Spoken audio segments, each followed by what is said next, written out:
Quase 200 anos antes de Ciro nascer, Deus falou com Isaías assim: vai levantar um rei chamado Ciro e ele vai libertar o povo da Babilônia.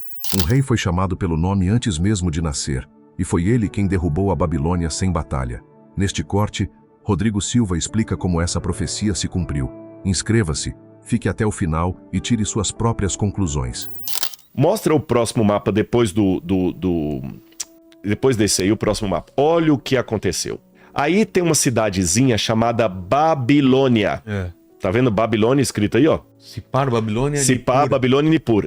Babilônia foi uma colônia que se rebelou contra aquela Assíria do Tiglat-Pileser. Na época não era Tiglat-Pileser, era o Senaquerib. E a Babilônia consegue acabar com o reino da Assíria. Em 612 a.C., a Babilônia derrota a cidade da Síria, a cidade de Nínive, e a Babilônia toma o poder. E quando a Babilônia toma o poder, sabe o que acontece? A Babilônia quer dominar o mundo. Você já brincou de jogo de War? Vai conquistando. Conquistar tantos territórios. E quando a Babilônia começou a querer conquistar territórios, sabe quem estava do lado de cá? O Egito. Aí a Babilônia começou a querer vir para lutar contra o Egito. Cada vez mais ao leste. Cada vez mais ao leste. Aí só que o rei de Judá, o rei Josias, que era um rei bom, mas ele cometeu uma bobagem. Ele foi querer entrar numa briga que não era dele. No meio dos dois? No meio dos dois, para apoiar o Egito ainda. Putz. E ele morreu em batalha, o rei Josias, sabe? E aí a Babilônia foi crescendo. E numa época em que Israel sentiu que a Assíria estava ficando fraca, o rei Ezequias cometeu um erro terrível por falta de humildade. A Babilônia, que estava crescendo, mandou embaixadores para Jerusalém. E você já viu algumas pessoas emergentes, assim, que ele foi pobre, agora é rico? Aí você chega na casa dele, ele faz questão de mostrar o quarto, o guarda-roupa, o closet, o banheiro, tudo, né? Quem é rico, que nasceu rico, você fica na sala da casa dele. Quando o camarada era pobre e ficou rico, vem cá pra você conhecer minha casa. Mostrar tudo, né? É muito estranho isso, né? É muito estranho. O rei Ezequias fez isso com os babilônios. Chegaram lá os babilônios, olha o ouro que nós temos, e quis assim se engrandecer. E a Bíblia fala que ele ia pagar caro esse preço. Só que ele acabou entregando o mapa do tesouro. Imagina, chegam uns caras que você nem conhece direito, na sua casa, você mostra pra ele o cofre, onde ficam as joias. Olha, isso aqui é a joia da minha esposa, tem muita joia, que eu gosto que ela usa joia mesmo, já falei, tem que usar muita joia. Olha aqui na garagem eu tenho um Porsche, olha aqui minha academia, olha esse óculos aqui que veio de tal lugar e tal. Cresceu o olho do outro. Aí o que os babilônios vieram depois, na época de Nabucodonosor? Vieram destruir Jerusalém. Ele fez 3 incursões sobre Jerusalém. Uma no ano 606 a.C., outra numa data que ainda é discutível, e a terceira e última em 587 a.C., ou 586, dependendo do calendário que você usa, e destruiu o templo de Jerusalém. Só que, vamos voltar para o mapa aqui, se você olhar a linha pontilhada do mapa, é a linha que Nabucodonosor usou para atacar Jerusalém. Ele saiu de Jerusalém, passou por Sipar, foi subindo, passou por Recef, depois de Recef ele passou por Alepo. Alepo é Síria. Depois ele desceu por Hamat, depois ele passou perto de Biblos ali. Quando ele chegou perto de Tiro, ali, o que o Nabucodonosor fez? Essa viagem toda, se você vai de carro com a família de São Paulo para Salvador, você tem que parar no posto. Eu ia falar no Graal, vou fazer merchan pra eles. Tem outros postos, né? Posto, bom, pra não fazer merchan de ninguém, já falei do Graal aqui, né? Depois vocês mandam os royalties pro Vilela aqui, viu, Graal? Mas pra não falar de nenhum, toda a estrada tem o posto do gaúcho. Churrascaria Gaúchão. Todas têm. É verdade. E geralmente é cor-de-rosa, não sei por quê. Ah, é? Pode olhar. Atenção, não. Quase toda. Desculpem os gaúchos, mas é verdade. Eu não tô fazendo tem nenhuma... bastante também gaúchão. Sempre assim. Sempre tem um posto, churrascaria Gaúchão, e não sei porque é cor-de-rosa. E você tem que parar ali para abastecer o carro, para fazer um xixi, para poder... Tem que parar. Naquela época não tinha posto de gasolina. Você vinha com um exército, você dependia que cidades ao longo do caminho aceitassem da guarida pro seu exército, para ele beber água e tudo e continuar a viagem. Hoje, quando eu fui lá no Líbano, perto de Beirute, quando você sai um pouquinho assim na periferia de Beirute, tem lá um lugar que tem inclusive uma silhueta de um rei babilônico e uma inscrição babilônica que Nabucodonosor passou por ali. É um lugar até que tá assim, não muito protegidinho, fica perto de uma rodovia, de difícil acesso. Eu já estaria protegendo aquilo ali, cortando, levando pro museu, né? Mas tá lá. Tá lá. O Nabucodonosor passou por ali. Ele passou por Tiro.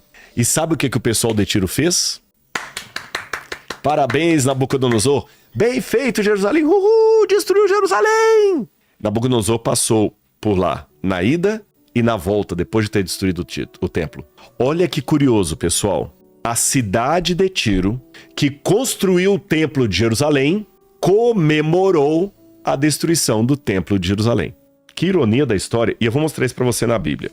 No livro de Ezequiel, capítulo 26, o profeta Ezequiel, que viveu nessa época, ele conta desse deboche de Jerusalém. Tá aqui, olha. Ezequiel, capítulo 26, diz assim: No 11º ano, no primeiro dia do mês, a palavra do Senhor veio a mim, dizendo: Filho do homem, Tiro, cidade do Líbano, disse a respeito de Jerusalém: Bem feito! Ou seja, tomou na cabeça, comemoraram, fizeram um desfile. Aí Deus fala: Foi arrombada a porta dos povos. Ela se abriu para mim. Eu me tornarei rico, mas ela será arrasada. Por isso, assim diz o Senhor: Eis que eu estou contra você, ó Tiro, e farei subir muitas nações contra você, assim como o mar faz subir as suas ondas. Elas destruirão as muralhas de Tiro, derrubarão as suas torres, e varrerei o seu pó, e farei dela uma rocha lisa. No meio do mar, ela virá a ser um lugar onde pescadores secam as suas redes, porque eu anunciei, diz o Senhor. Vilela, quando Deus falou isso de Tiro, Tiro era uma cidade maravilhosa, era como Nova York, Londres, Paris. É como se falasse assim: Nova York, você vai ser jogada no meio do mar e as suas pedras vão virar lugar onde os pescadores enxugam as redes. Eu, quando fui à cidade de Tiro, eu mergulhei com cilindro. Sim. Inclusive, eu esqueci de trazer esses vídeos, eu podia mostrar para vocês. Eu tenho vídeo, até no programa que eu vi no Rotas Bíblicas, onde eu mergulho e lá debaixo do mar eu mostro as ruínas de Tiro debaixo do mar. Como a Bíblia falou, as suas pedras serão lançadas no meio do mar. E quando eu saí do mergulho, que eu fui almoçar, sabe o que havia ali em toda a costa? Várias colunas da cidade de Tiro, antigas, que estavam ali no cais, ali na marina. E sabe o que eu vi? E tá filmado isso, tá? Enxugando em cima dessas colunas antigas? Rede de pescador. Poxa. Exatamente como a Bíblia falou. Essa profecia aqui foi feita 586 anos antes de Cristo. Então nós estamos aproximadamente quase 2.600 anos depois. E eu vi com os meus próprios olhos o cumprimento dessa profecia. Olha que curioso. A ira de Deus contra Tiro... achou. Rapaz, você é bom, viu? Rapaz, você é bom. Eu vou mergulhar lá. Rodrigo, pode ir. Vai lá. Mergulhei. Ali é o momento que eu estou debaixo da água. Olha lá, as colunas de Tiro. Até no período romano ela continuou depois submersa. Aqui você tem uma parte que tem uma grande calçada. Olha lá, eu achei um jarro antigo, uma alça. A alça do jarro. Antigo. Gente, isso aqui é apenas ok, viu? É que debaixo da água você tem que fazer ok, não é o que vocês estão pensando, não.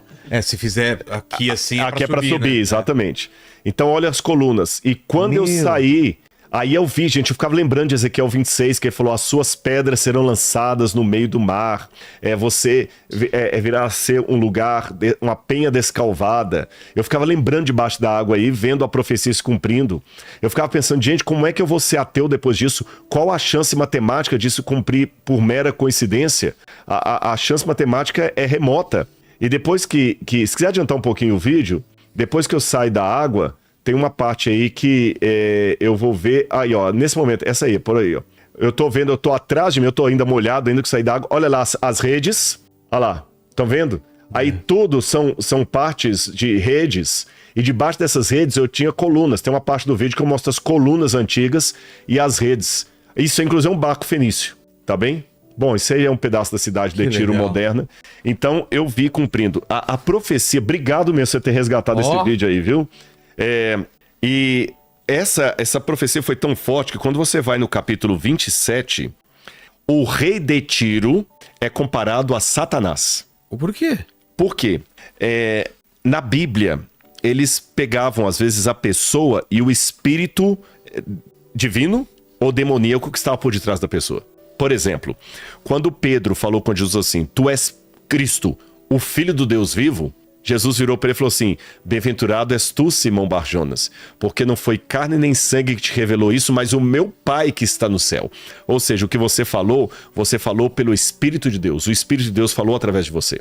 O profeta, muitas vezes, quando abria a boca, ele falava: o Espírito de Deus falou através de mim. Davi fala assim. De igual modo, no momento em que Pedro ficou fraquejando, ele falou: Jesus, tenha dó de ti que tal coisa não aconteça. Jesus falou com ele: para trás de ti, Satanás. Não tenho parte com você. Satanás, mas foi Pedro que falou. Quando fala para trás de ti, Satanás, é porque dessa vez, Pedro, quem falou foi o diabo através de você. Então houve um momento em que Pedro foi usado pelo Espírito Santo de Deus, houve um momento em que o Pedro foi usado pelo Satanás. Então, é como se o historiador falasse assim: Hitler matou 6 milhões de pessoas. Mas o teólogo ou o profeta fala: o diabo, através de Hitler, matou 6 mil pessoas. Então, uma maneira didática que o profeta tinha de contar isso é misturando a história do rei terrestre com a história de Satanás. Se você olhar Ezequiel capítulo 27, ele fala: a palavra de Deus veio a mim dizendo: filho do homem, faça uma lamentação contra Tiro. Diga a Tiro que habita nas entradas do mar, porque na época Tiro era um porto muito poderoso. Aí vai falar das coisas de Tiro, e tem determinado momento da profecia, que ele vai continuando aqui no capítulo 28, não para não. A profecia contra o rei de Tiro, e fala assim: você habitava, aqui, Ezequiel capítulo 28, versículo 14, você era um querubim da guarda e foi ungido, eu o estabeleci, você permanecia no santo monte de Deus, e no meio das pedras você andava. Ora, Tiro não era o querubim era o Satanás, era o que os cristãos chamaram depois de Lúcifer, que na verdade é uma corruptela do latim. Então você vê que ele foi comparado ao próprio diabo. Então um rei de Tiro ajudou a construir o templo de Jerusalém. Outro rei de Tiro comemorou a destruição de Jerusalém. Agora olha outra ironia da história. Na época de Jesus, havia um outro templo construído em Jerusalém. Depois que os babilônios destruíram aquele, os judeus acabaram construindo um outro. E quando você visitava o templo, nós estivemos lá em Jerusalém, nas ruínas do templo, só tinha uma moeda que seria aceita no templo. Moeda de prata. Porque Moisés falou que a oferta do santuário era meio ciclo, ou meio shekel. Sim. Tá certo? Meio ciclo de prata. Na época do Novo Testamento, quando haviam as moedas, a moeda de prata usada no templo só podia ser... Essa aqui é uma réplica. Nós temos o original lá no museu do NASP. Por isso, pessoal, tô fazendo propaganda. Vão visitar o MAB, tá bom? Vão lá no MAB, tá bom? Vão lá no MAB. Tem um vídeo que a gente foi lá na inauguração. Exatamente. Assiste aí no Inteligência Limitada. Visitei o vídeo do Rodrigo Silva, tá aí, tá bom? Depois vocês vão lá. O Vilela teve lá. Mas como eu não ia trazer uma original aqui pro programa, eu trouxe uma réplica. Tá. Mostra aí, Vilela, na câmera que você mostra maior. Então explica. Estão vendo? Vou explicar. Consegue dar um zoom aí, ó. Aí na frente, não, primeiro a outra parte mesmo. Na frente você tem o rei Melkart, tá bom? Que era o rei de Tiro, tá bom? Melkart também é um codinome para uma divindade lá, mas também está como o rei de Tiro. E do outro lado você tem a águia, que inclusive no tempo romano era um símbolo de Roma. Tá bem? Essa era a única moeda que podia ser aceita no templo em Jerusalém. Então, quando você vinha de outro lugar, você trazia suas moedas, e quando você ia chegar no templo, você ia no cambista. Ah, e trocava. E trocava. Dependendo da cotação. Da cotação, e tinha muita roubalheira. Ah, sim. Você lembra de algum episódio do Novo Testamento que Jesus ficou furioso com isso? Sim. Qual episódio?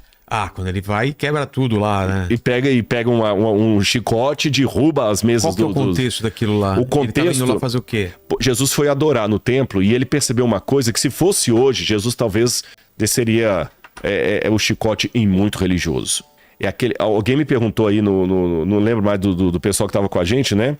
Se a idolatria era só uma coisa do passado. Eu falei, não, ela só muda a roupagem, mas continua hoje a mesma coisa.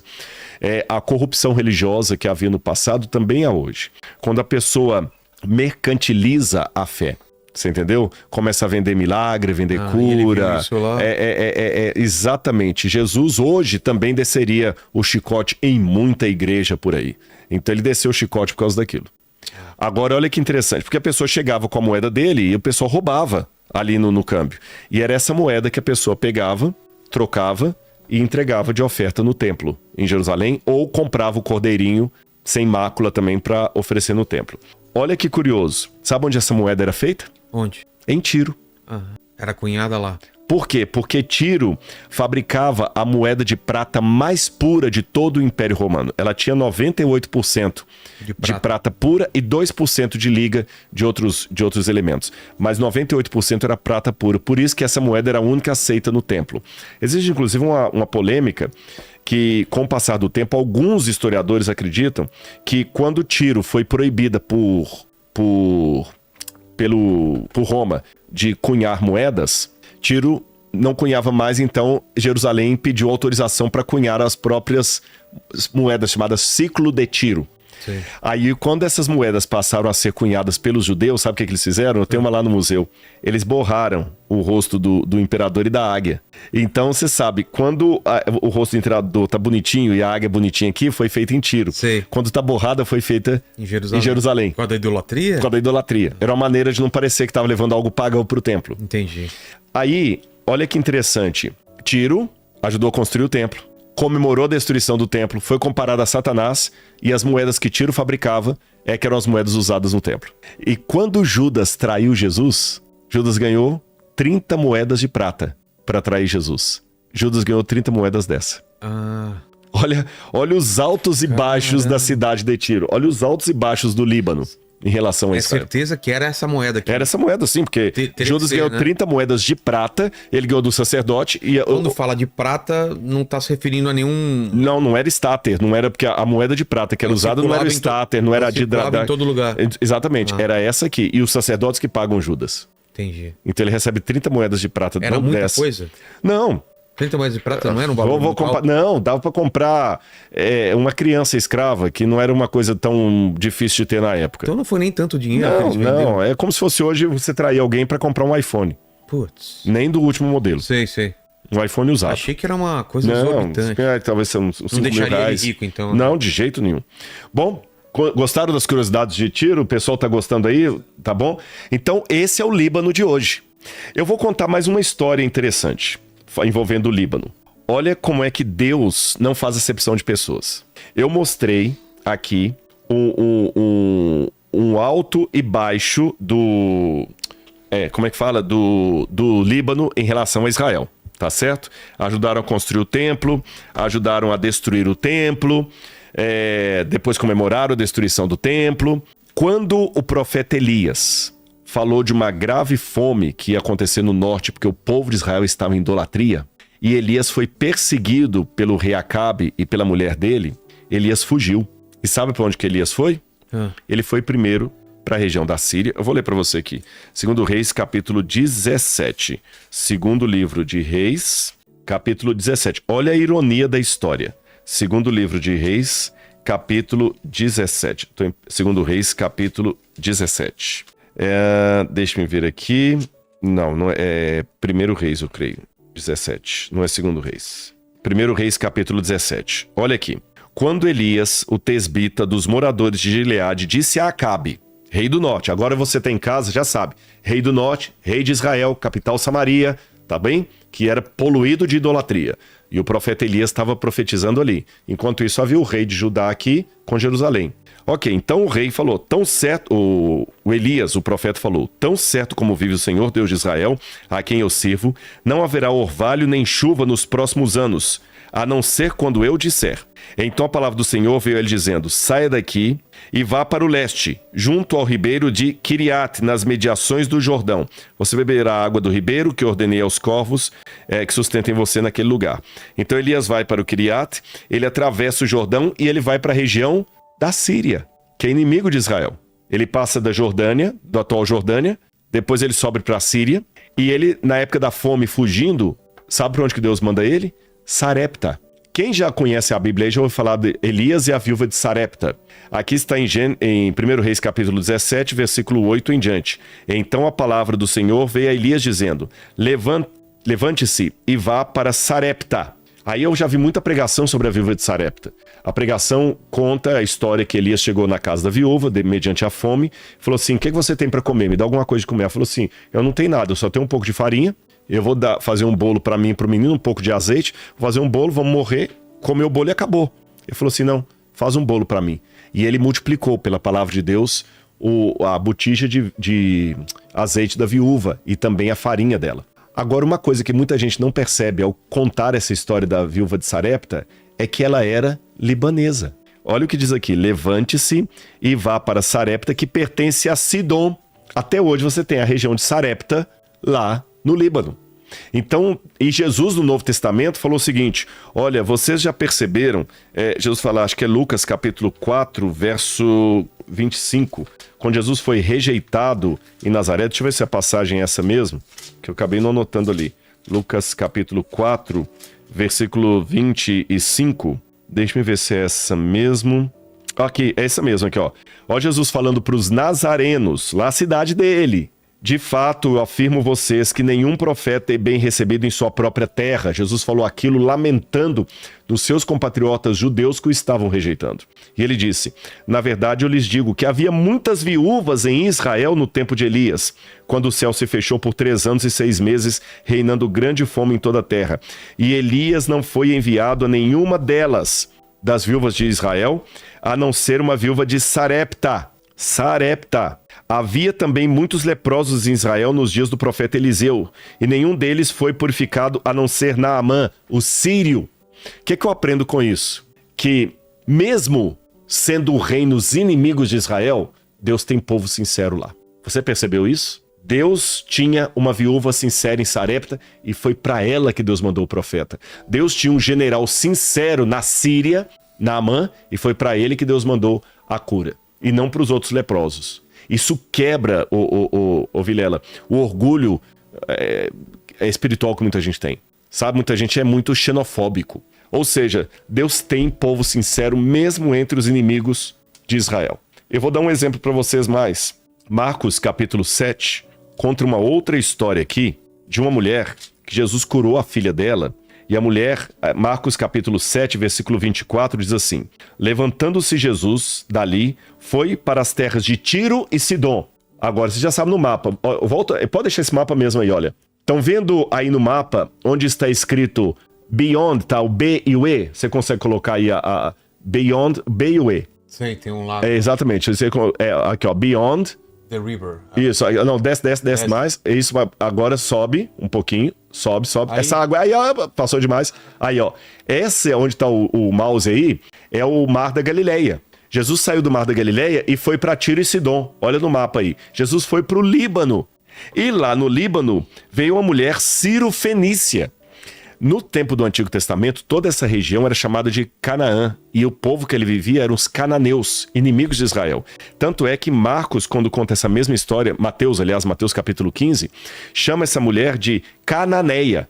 E essa mulher teve a filha dela curada por Jesus, e depois Jesus curou a filha dessa mulher, Jesus falou o seguinte: olha, por causa dessa palavra você pode ir, o demônio saiu da sua filha. Quando a mulher voltou para casa, achou a menina curada conforme Jesus havia dito. E quando você vai na versão de Marcos capítulo 20, Marcos capítulo 15, verso 21, Mateus, corrigindo, capítulo 15, versículo 21, olha o que diz aqui, olha.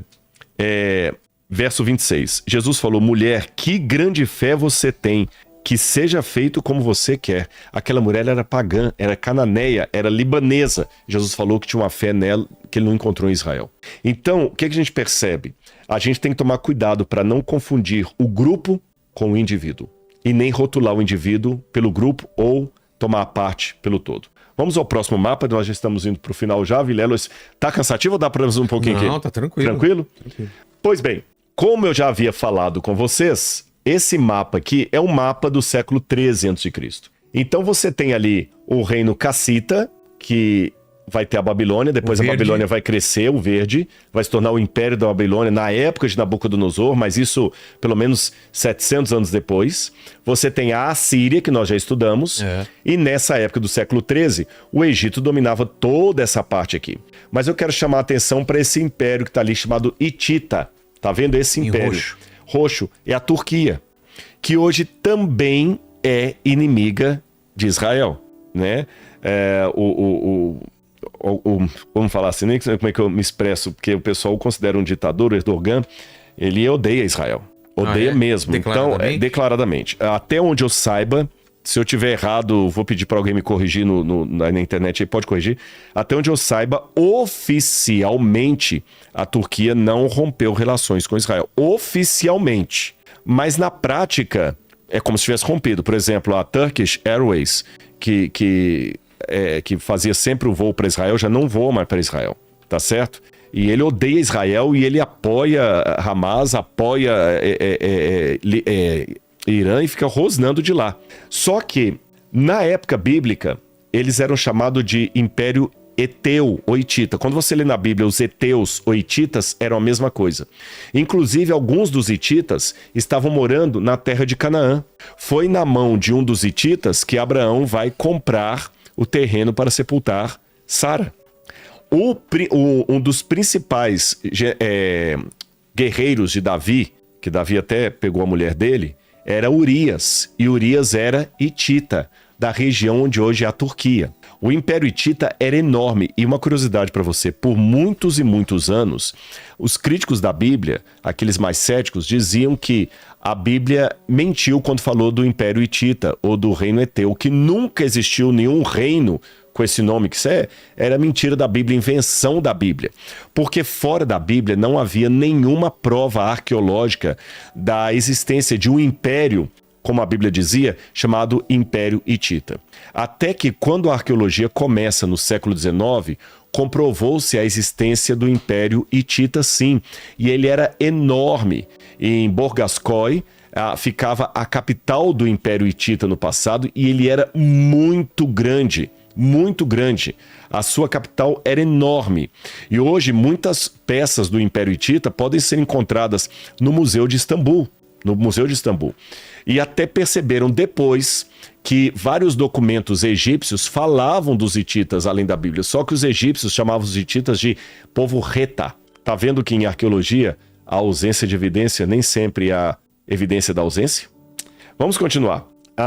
Só uma coisa a mais. Já que eu falei do Império Hitita, eu vou pular um pouquinho fora do período bíblico só para trazer uma curiosidade para vocês. Olha de novo no mapa aí.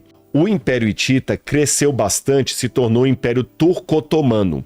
A partir do século XVI de nossa era, o Império Turco-Otomano tomou toda essa parte púrpura, estão vendo? Tudo fez parte do Império Otomano. A parte verde lá onde está a Grécia fez parte do Império Otomano. A parte azul onde está a Síria fez parte do Império Otomano. A parte verde aqui onde está escrito Babilônia fez parte do Império Otomano. A parte de Elã fez parte do Império Otomano. O Egito fez parte do Império Otomano. A Península do Sinai. Tudo fez parte do Império Otomano. Desde 1517 até por volta de 1920 ou 21, se eu não me engano, que aí cai o Império Otomano. Na verdade, o famoso... Olha, ó, obrigado. Cara, olha... Ele tá buscando... Você vê? Tá vendo? Bem. Olha como era enorme o Império Otomano, o Turco-Otomano. Não fazia ideia que era tanto... E é pouco conhecido no Brasil, nos livros de história não falam do Império Otomano. E olha, foi o império que mais tempo, império estrangeiro, eu digo, dominou Jerusalém. Porque Jerusalém caiu, pode deixar esse mapa um pouquinho, Jerusalém caiu nas mãos dos romanos, mas não ficou tanto tempo na mão deles. Babilônia não ficou tanto tempo. Mas do Império Turco-Otomano, eles tomaram a região de Israel em 1517. E só saíram de Jerusalém em 1917. Tô falando 400 anos, tá certo? Conta? 400 anos, né? 500, 600, 700, 800, 900... 400 anos que o Império Turco-Otomano dominou Israel. E olha como era grande o império deles, tá vendo? E aqui explica uma coisa. Nessa época de 400 anos de hegemonia, eles começam a cair no final do século XIX, quando os sultões caem. São eles que têm os sultões, os famosos sultões. Começam a cair, o império começa a esfacelar. E aí, a partir de 1921... Pode voltar para mim aqui, viu? Mas depois eu quero voltar para esse mapa. Tá. Quando Atatürk, que é o herói da República Turca, quando Atatürk proclama a República Turca, eu acho que é 1920 ou 1921, se eu não me engano. Depois pode dar uma checada no Google aí. O Atatürk proclama a República Turca e muitos territórios do Império Otomano se perdem e ficam terra de ninguém. Aí outros países da Europa começam a ter mandatos sobre essas terras. É aí que a Inglaterra chega e pega o Egito. Sim. Depois ela pega também o que hoje é Jordânia e Israel. A França vai e pega o Líbano. E depois eles Fazer a divisão, né? Exatamente, ou seja, Eram colônias. o que aconteceu? Os países da Europa se apropriaram de terras que o Império Otomano perdeu. E como esses países da Europa estavam também afundados em dívidas e problemas econômicos e governamentais e estavam fracassados depois da Segunda Guerra Mundial, porque foram 2 guerras na Europa, não há país que resista. Então o que esses países da Europa fizeram? Por exemplo, antes da guerra, a China dominava toda a Índia. Lembra a Companhia das Índias Ocidentais? E eles eram os senhores da história. A Europa dominava tanto a história que a história mundial, na verdade, era a história da Europa. Não teve Idade Média no Brasil. Quando você vai falar a história dos índios no Brasil, a história da África, que na verdade até um nome errado, porque na verdade a África é um continente. Ali está repleto de povos que não tem nada a ver um com o outro. Verdade. Você tem os Zulus, você tem o povo Manhawa. Só em Moçambique tem tantas etnias que até falar a história de Moçambique é um negócio meio complicado. A história de Angola é complicada. A história de Ruanda é complicada. Você tem lá os Tutsi, Hutus. No Iêmen tem vários povos. O Iêmen não está mais na África, né? Ou seja, a África tem vários micropovos, cada um com a sua história. Verdade. Eu falei do povo sudanês, que é toda uma história. O povo cuxita, né? Então, assim... Mas essa história ficou apagada. A gente fala assim, história geral, como se o mundo inteiro teve Idade Antiga, Idade Média, Idade Moderna e Idade Contemporânea.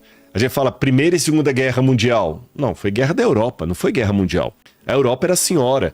E até o Michel Foucault trabalha muito isso, quando o imperialismo domina a literatura. Lembra o Crusoe? O Robinson Crusoe? Sei. Geralmente quem que era o Robinson Crusoe? Um europeu. E o Sexta-feira se torna... o empregado dele. Lembra você que era cartunista, ainda, né? Não perdeu a mão. Lembra o Fantasma? Sim. Lembra que o Fantasma também, ele dominava sobre um monte de povos negros ali? Verdade. E tinha o cachorro dele que era o Capeta e todos os povos... O Fantasma era um deus para eles. O Tarzan é o homem branco que chega... Na África. Na África e domina todo mundo. Qual que é a semelhança do Tarzan, o Fantasma, Robinson Crusoe, ou Robinson Crusoe? É porque são europeus... sentindo-se senhores do mundo. Verdade. E eles foram assim mesmo. Mas tudo tá errado essa história. Tá errada. Essa história é sádica. E essa mesma... contada pelos próprios europeus. Exatamente. Né? E esses mesmos europeus, quando perceberam que o Império Otomano caiu, eles estavam interessados no petróleo, que estava ali no Oriente Médio. Tanto é que Israel não tem petróleo. Mas hoje nós sabemos que Israel não tem petróleo. Na época da Primeira Guerra Mundial, acreditava-se que podia ter petróleo em Israel. Então todo mundo queria aquela terra lá. Mas como eles não tinham mais dinheiro, nem condição financeira de manter, o que eles fizeram? Eles começaram a perceber que eles estavam perdendo as colônias dele. Por exemplo, na época da Rainha Elizabeth, quando ela assumiu o trono, um dos primeiros problemas que ela teve foi que o presidente Nasser do Egito dá um bloqueio lá fecha o canal de Suez e não deixa passar petróleo para a Inglaterra. Ela ficou apavorada. A rainha da Inglaterra. Ficou na mão do Egito. Ela teve que negociar com o Nasser. E eles começaram a perder. Então, eles deixavam alguns mandatos lá e começaram a negociar essas terras com povos que eram sheiks do deserto. Porque os tiros saíram pela culatra. Eles pensavam assim, esses sheiks do deserto são um bando de Zé Mané, de cara que não tem cultura nem nada. A gente vai dominá-los como dominamos os africanos. Fácil, né? Eles acharam. Olha a ideia soberba do europeu. Vamos dominar. Então eles pensavam, eles vão ficar na nossa mão, eles vão explorar o óleo, o petróleo vai continuar nosso. E não é mais uma colônia nossa. Só que o tiro saiu pela culatra, porque os sheiks eram espertos. Aí você vai ter os Emirados, e tem as revoluções, e muitas brigas entre eles também. E é nessa história... Eu prometi que eu não ia entrar em história moderna, só para dar uma pincelada. É nisso aí que se cria o Estado de Israel e o território palestino. Mas isso é assunto para um outro momento. Mas volta ao mapa aqui que eu quero esclarecer uma coisa que talvez muita gente de casa não percebeu até hoje. Olha o mapa vermelho. Tudo era otomano. Tudo era Turquia. O Egito era Turquia. O Iraque era Turquia, a Síria era Turquia. Lembra do Nassif? O Nassif da Gabriela? Ah, não lembro. A Gabriela, Cravo e Canela, ela é da cidade de Ilhéus. E tinha em Ilhéus tinha o bar do Nassif, que era o Vesúvio. Sim. O Jorge Amado, né, que criou isso. E o Nassif, ele ficava gritando assim: eu não sou turco, eu sou libanês! Eu não sou turco, eu sou libanês! Né? Eu não sei qual, ele ficava gritando no livro, ele grita muito: eu não sou turco! E o pessoal, quando queria provocá-lo, olha lá, turco! E aquilo que o Jorge Amado coloca no romance dele, acontecia muito mesmo. O pessoal ficava irritado, os libaneses que vinham para o Brasil, quando eram chamados de turco. Principalmente quando a palavra turco passou a significar uma coisa pejorativa. Fala assim, o turco é um mão de vaca. Lembra? Ficou pejorativo, ele é turco, é um turco, ó. Aí piorou. Eu lembro lá em Belo Horizonte tinha o quibe lanche. O quibe lanche lá, e eles puseram de todo o tamanho do quibe lanche a bandeira do Líbano, para mostrar que o quibe lanche era libanês. Mas todo mundo achava que era turco. Por que o pessoal tinha essa mania de considerar tudo turco? Por quê? É porque no passado, olha pro mapa aí de novo, tudo era turco. Então, quem vinha pro Brasil ou para qualquer parte do mundo, do Egito, do Líbano, do que hoje chamamos de Israel, de Trípoli, da Grécia, todo mundo tinha o passaporte turco. Então, por isso que veio essa ideia errônea de chamar todo mundo libanês de turco. Ficou claro isso aqui? Vamos voltar agora, acho que é a última que eu tenho para mostrar para vocês aqui. Eu falei da Babilônia e eu esqueci de mencionar uma coisa. Vamos voltar para a Babilônia aí. A Babilônia seria o Iraque, hoje. Tá bom? Onde é o Iraque? É o Iraque. Então, olha, voltando para mim aqui. Eu já falei com vocês da Síria. Você já notou aí como inimigo de Israel. Já falei das relações no passado bíblico de Israel com a Síria, de Israel com o Líbano, de Israel com o Egito. Já falei de Israel com o Iêmen, rainha de Sabá. Falta falar agora Israel e Irã. É verdade. Já falei do Iraque, falta o Irã. Vamos fechar com o Irã? É o Elã? Não, o Irã. Tá aí o Irã de novo. Onde é hoje o Irã? Tá vendo onde hoje é o Irã? Onde está o Iraque seria a Babilônia. Agora, veja bem, a parte em vermelho é a parte do atual Irã. A parte que está em cor alaranjada, que pega até o Egito, é o Império Iraniano na época bíblica. 500 anos antes de Cristo. Para ser mais preciso, 538 antes de Cristo, que foi quando caiu a Babilônia. Olha os reinos como é que foram. Volta para mim que eu vou mostrar pro Vilela. Vilela, o reino mais poderoso que tinha na época, vamos pegar da divisão de Israel e Judá. Lembra quando teve aquela divisão? O reino mais poderoso, mais assim, ultra mega power, X-Men, era a Síria. Que eu falei que veio, rebentou com o reino do norte e ficou mandando o sul pagar. A Síria passou, veio a Babilônia, que eu falei que a Babilônia dominou a Síria e destruiu Jerusalém. Só que em 538 a.C., a Babilônia caiu. E sabe qual foi o reino que venceu a Babilônia? A Pérsia, ou chamada Medo-Pérsia. Havia um rei chamado Ciro e um outro rei chamado Dario. Ciro se juntou com Dario, então a Média e a Pérsia se juntaram, fundaram o reino da Medo-Pérsia, dominaram a Babilônia. E olha que interessante, o Ciro, ele dominou, o Ciro e o Dario, eles entraram em Babilônia em 538 a.C. sem batalha. Por quê? Vamos ver se você é bom mesmo, hein? Agora eu vou te ajudar, que também não tem um mapa. Procura assim, Babilônia, Rio Eufrates. E vai aparecer um desenho artístico da Babilônia com o Rio Eufrates passando no meio dela. Vai aparecer o Rio Eufrates no meio da Babilônia. Quando ele achar isso aqui, eu vou mostrar para você o que aconteceu. O Rio Eufrates passava no meio da cidade da Babilônia. A Babilônia era uma cidade maravilhosa. Ela era realmente a cidade mais esplendorosa do mundo. A famosa Porta de Ishtar, que foi reconstruída no Museu Britânico. Opa, falei uma bobagem aqui. Não. No Pérgamo Museu. Eu fui lá. No Museu Britânico. No Pérgamo Museu em Berlim. Você viu que linda, né? Nossa, demais. Imagina que, na verdade, criou a cidade de Babilônia. Coloca Babilônia, cidade. Cidade da Babilônia. Então, imagina você entrar aquele lápis lazuli, né? O lápis lazuli, como fala em português, lápis lazuli. Aí você passa aí aquele esplendor com aqueles dragões, aquele negócio todo e tal. Mesmo como deveria ser. Exatamente. E nessa época, Babilônia havia escravizado os judeus. Lembra que eu falei, olha, Israel foi vencido pela Assíria. Só sobrou Judá. Como sobrou Judá, quando a Babilônia veio depois que o Ezequias teve a besteira de mostrar os cofres para os babilônios vieram com Nabucodonosor, passando por Tiro e Sidom, que bateram palma, destruíram o templo e voltaram com os utensílios sagrados do templo para a Babilônia. E quando a Babilônia voltou, que Jerusalém ficou destruída, ela levou consigo os judeus em cativeiro. E os judeus ficaram 70 anos cativos na Babilônia. Olha que interessante. Quantos anos? 70 anos. Muito tempo. Antes de mostrar ali... Não é esse não. Não é esse não. Não é esse não. Dessa vez... mas foi 9. Ele acertou todos. Aí esse aí... Ele só fez uma média, Exato. assim. Só pra acertar de primeira. Cara, Aqui é o mapa da Babilônia antiga. Olha que maravilha que era a Babilônia. Esse rio que está passando no meio aí é o rio Eufrates. Eles deslocaram pra ficar em volta da cidade? Exatamente. Então a cidade era toda banhada pelo rio. E ela tinha muralhas duplas enormes, tá bom? Heródoto conta que as muralhas eram tão grandes que 2 carruagens passavam e davam a volta. Arqueologicamente falando, essa declaração de Heródoto é meio questionável hoje. Parece que ele exagerou. Que falava que os muros tinham 27 metros de altura. Parece meio exagerado, mas de qualquer maneira, era uma cidade esplendorosa.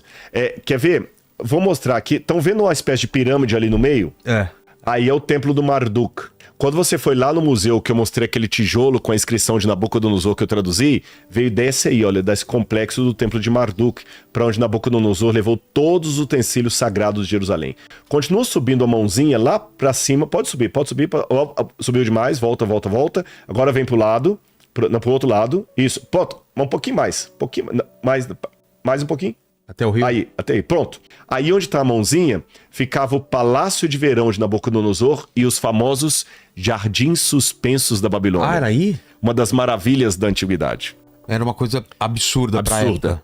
Os 70 anos de cativeiro, olha bem, eu falei que foi 70 anos de cativeiro de Judá, dos judeus e não de Israel, porque não tinha mais Israel. Agora eram os judeus. Eles ficaram tão influenciados pela Babilônia que, por exemplo, o hebraico que escreve hoje, escreve com letras do aramaico, a língua da Babilônia. Também mudaram o calendário, uma série de coisas. Olha os jardins suspensos. Uma representação de como seria. Lindos mesmo. Você sabe, né, Kratos? Não tem foto daquela época, né? Não tem foto. Eu procurei aqui no... então, foto tem inteligência artificial. Aí lá atrás, olha que legal. O templo do Entemenac, tá vendo? E onde fica o complexo de Marduk. O templo do Entemenac é aquela torre, que aliás Nabucodonosor fez para lembrar da Torre de Babel. Mas isso é outra história. Bom, o fato é que volta aquele anterior da Babilônia com o rio no meio. Como é que uma cidade dessa ia ser destruída? Totalmente Aí protegida. o Ciro e o Dario fizeram uma coisa. Dentro do palácio de Nabucodonosor, lá perto do Jardim Suspenso da Babilônia, mais pra frente, isso aí, ó. Aí tinha o Palácio de Verão. Provavelmente aí o rei Belsazar estava comemorando, assim, as aventuras dele. Ele não era de fato o rei da Babilônia, o rei era Nabonido, que estava em Teimá. O filho dele estava no trono ali. E o profeta Daniel foi chamado porque apareceu uma inscrição na parede falando Mene Mene Tekel Farsim. Esta noite você vai ser morto, seu reino vai ser dividido e entregue aos medos e persas. Todo mundo ali numa festa, enchendo a cara, mamando até falar chega. Os persas fizeram o seguinte, eles desviaram o curso do rio. E quando o rio foi desviado, eles vieram com o rio assim, com a água batendo no joelho, vieram quietinho, entraram pelo aqueduto, abriram a tampa boca de lobo e saíram dentro do palácio. E mataram o rei e toda a corte real. O povo da cidade amanheceu sem saber que a cidade tinha sido conquistada pelos persas. A Bíblia conta isso em Daniel capítulo 5. E esse aqui que eu quero mostrar pra você, a turma de casa tá vendo? Vai de cima aqui, olha. Isso aqui é um cilindro, tá bom? A réplica de um cilindro, o original está no Museu Britânico. Esse aqui faz parte do MAB. E ele conta aqui como Ciro atacou Babilônia sem derramamento de sangue. E esse Ciro que atacou a cidade, ele fala que ele deu liberdade de culto aos que antes eram cativos da Babilônia e os levou de volta para sua terra. Isaías, capítulo 45, isso é uma passagem fantástica. Foi escrita, essa passagem de Isaías, foi escrito décadas e décadas e décadas antes do nascimento de Ciro. Ciro destrói a Babilônia em 538 a.C. Depois vem o período persa. Isaías foi escrito no 8º século a.C. Então vamos fazer uma conta aqui, mais ou menos quase 200 anos antes. 150 anos antes, olha o que Deus falou por intermédio de Isaías. Assim diz o Senhor ao seu ungido, a Ciro, a quem tomo pela mão, para submeter as nações diante dele e para desarmar os reis, para abrir diante dele os portões que se fecharão. Eu irei diante de ti, endireitarei os caminhos tortuosos e quebrarei os portões, darei a você os tesouros escondidos. Por amor do meu servo Jacó, Israel, o meu escolhido, eu o chamei pelo seu nome e lhe dei um título de honra que você mesmo que você não me conhecia. Quase 200 anos antes de Ciro nascer, Deus falou com Isaías assim: vai levantar um rei chamado Ciro e ele vai libertar o povo da Babilônia. E a profecia cumpriu 150 anos depois, quando vem Ciro e tira o povo. E esse selo aqui, cilíndrico, na verdade, o original dele, né, que isso aqui é uma cópia, ele conta como Ciro entrou em Babilônia sem batalha, exatamente como diz Daniel capítulo 5, e como ele devolveu liberdade aos povos cativos.